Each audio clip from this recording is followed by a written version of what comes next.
অসুখ যাই হোক না কেন, সমাধান মাত্র দুটো বড়ি, একটা সাদা, অন্যটা হলুদ। অবিশ্বাস্য মনে হলেও এই চায়ের বাগানের এটা একটা অলিখিত নিয়ম। এখানের মানুষ ডাক্তার চায় না, চাই শুধু এই দুটো রঙের ঔষধ। এমনকি খাটিয়ায় শুয়ে থাকা মৃত মানুষও এখানে হুট করে জেগে ওঠে। কিন্তু কেন? শহরের ডাক্তার আইরিন কি পারবে এই কুসংস্কারের দেওয়াল ভাঙতে? আজ আমরা জানবো চা গরম মুভির রহস্য। চলুন শুরু করা যাক।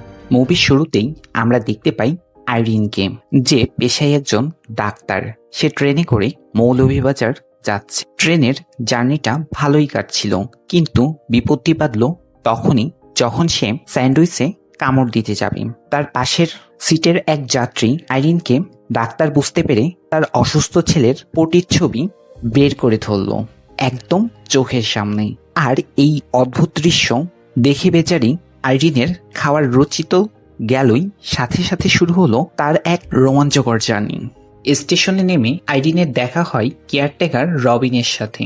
আসলে আইরিন এখানে এসেছে তার মেডিকেল কলেজের বড় আপু মার্জিনের কোনো এক কারণে আসতে না পারার জন্য। কেয়ারটেকার আইরিনকে নিয়ে যায় এক নির্জন বাংলোতে, কিন্তু সেখানে গিয়ে আইরিনের কপালে ভাঁজ, কারণ সেই বাংলোর আশেপাশের 2 থেকে 3 কিলোমিটারের মধ্যে কোনো মানুষের চিহ্ন নেই। পুরো এলাকা খান খান করছে। আর ভয়ঙ্কর কথা হলো, রবিন তাকে সাবধান করে দেয় যে বাথরুমের কমোড দিয়ে নাকি মাঝে মাঝে সাপ বেরিয়ে আসে। রাতটা কোনো মতে পার করে পরের দিন সকালে আইরিন যখন ক্লিনিকে রোগী দেখতে বসলো, তখন তার সামনে আসলো এক অবিশ্বাস্য বাস্তবতা। আমরা সচরাচর ডাক্তারকে রোগ বুঝিয়ে বলি, কিন্তু এখানে তো উল্টো নিয়ম। আইরিন অবাক হয়ে দেখলো রোগীরা কেউ তাদের সমস্যার কথা বলছে না। তাদের সবার দাবি একটাই, সাদা বড়ি আর হলুদ বড়ি। মাথা ব্যথা হোক কিংবা পেটের অসুখ, তাদের কাছে 2 রঙের বড়ি হলো সব রোগের মহা ঔষধ। আইরিন যখন তাদের রোগ সম্পর্কে জানতে চাচ্ছে, তারা বিরক্ত হচ্ছে। তাদের কথা পরিষ্কার, বেশি কথা না বলে শুধু 2 পাতা ওষুধ দিয়ে দিলেই তারা খুশি। রোগীদের এমন কাণ্ড দেখে আইরিন তো মাথায় হাত। সে বুঝতে পারলো এখানে ডাক্তার হিসেবে কাজ করা আর দেয়ালে নিজের মাথা ঠকানো একই কথা। বিরক্ত আর হতাশ হয়ে আইরিন সিদ্ধান্ত নেয় সে আর এখানে এক মুহূর্ত থাকবে না। ব্যাগ নিয়ে সে মৌলভীবাজার থেকে বিদায় নিতে রওনা দেয়, কিন্তু পথেই তার জন্য অপেক্ষা করছিল এক হাড়হিম করা দৃশ্য। মাঝ রাস্তায় আইরিন দেখে এক মৃত ব্যক্তিকে খাটিয়ায় করে নিয়ে যাওয়া হচ্ছে, কিন্তু হঠাৎ করেই সকলকে চমকে দিয়ে সেই মৃত ব্যক্তি খাট থেকে উঠে পড়ল। আইরিন তো ভয়ে আর বিস্ময়ে পাথর। কিন্তু অদ্ভুত ব্যাপার হলো, আইরিন ছাড়া আর কেউই বিচলিত মনে হলো না, যেন এটা খুবই স্বাভাবিক একটা ঘটনা। ঠিক তখনই শিল্পা নামের একটা মেয়ে আইরিনকে আসল সত্যটা জানায়। সে বলে, আমাদের গ্রামে এমন ঘটনা প্রায়ই ঘটে।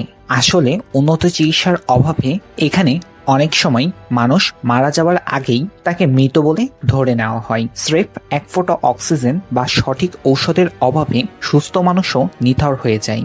আবার মাঝে মাঝে এভাবেই লাশ হয়ে যাওয়া মানুষগুলো হুট করে জেগে ওঠে। শিল্পার এই কথাগুলো আইরিনের মনে এক বিশাল ধাক্কা দেয়। আইরিন বুঝতে পারে শুধু ভয় পেয়ে পালিয়ে গেলে এই অবহেলিত মানুষগুলোর কোনো পরিবর্তন হবে না। তাই সে কল দেয় তার ছোটবেলার বন্ধু মিঠুকে। মিঠু ছেলেটা একটু অন্যরকম। সে একজন বুয়েট ড্রপ আউট স্টুডেন্ট। প্রথমে আসতে রাজি না হলেও আইরিনের জেদ আর অনুরোধে শেষমেশ প্রয়োজনীয় সব ঔষধ নিয়ে সে পৌঁছে যায় সেই দুর্গম গ্রামে। এরপর শুরু হয় আইরিনের অদম্য লড়াই। টানা 2 দিন 2 রাত এক করে সে গ্রামের মানুষের জন্য সেবা করতে থাকে।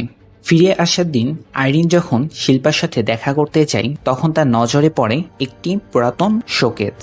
সেখানে ধুলোবালির নিচে চাপা পড়েছিল শিল্পার জীববিজ্ঞান বইটি। আইরিন যখন কৌতূহল বশত বইটি খোলে, তার চোখ তো ছানা বড়া। বইয়ের ভেতরে যত্ন করে রাখা ছিল শিল্পার এইচএসসি পরীক্ষার সার্টিফিকেট। রেজাল্ট এতটাই চমৎকার ছিল যে আইরিন মুহূর্তেই বুঝে যায় এই মেয়েটির ভেতরে লুকিয়ে আছে একজন ভবিষ্যৎ ডাক্তার। আইরিন শিল্পার ভেতরের আশার প্রদীপ জ্বালিয়ে দেয়। সে নিজের হাতে শিল্পার মেডিকেল ভর্তি পরীক্ষার ফর্ম পূরণ করে দেয় এবং শুরু হয় কঠোর প্রস্তুতি। আইরিন তার সবটুকু দিয়ে শিল্পাকে গাইড করতে থাকে, কিন্তু ভাগ্যের এক নিষ্ঠুর পরিহাসে ভর্তি পরীক্ষায় শিল্পা অকৃতকার্য হয়। একরাশ হতাশা নিয়ে আইরিন ঢাকায় ফিরে আসে। কেটে যায় দীর্ঘ 1 বছর। আজ আইরিন আর মিঠুর বিয়ের দিন। চারিদিকে আনন্দের পরিবেশ। এই দিন মিঠু আইরিনকে জীবনের সবচেয়ে বড় একটা সারপ্রাইজ দেয়। মিঠু আইরিনের সামনে নিয়ে আসে সেই ছোট শিল্পাকে। তবে আজকে শিল্পা আর আগের সেই অসহায় মেয়ে নয়। তার গলায় ঝুলছে ঢাকা মেডিকেল কলেজের আইডি কার্ড। সেকেন্ড টাইম পরীক্ষা দিয়ে শিল্পা আজ একজন গর্বিত মেডিকেল স্টুডেন্ট। আইরিনের ত্যাগ আর মিঠুর সহযোগিতায় একটি অবহেলিত প্রাণ আজ নিজের স্বপ্ন পূরণ করতে পেরেছে। আর এভাবেই এক বুক তৃপ্তি নিয়ে শেষ হয় এই চমৎকার মুভিটি।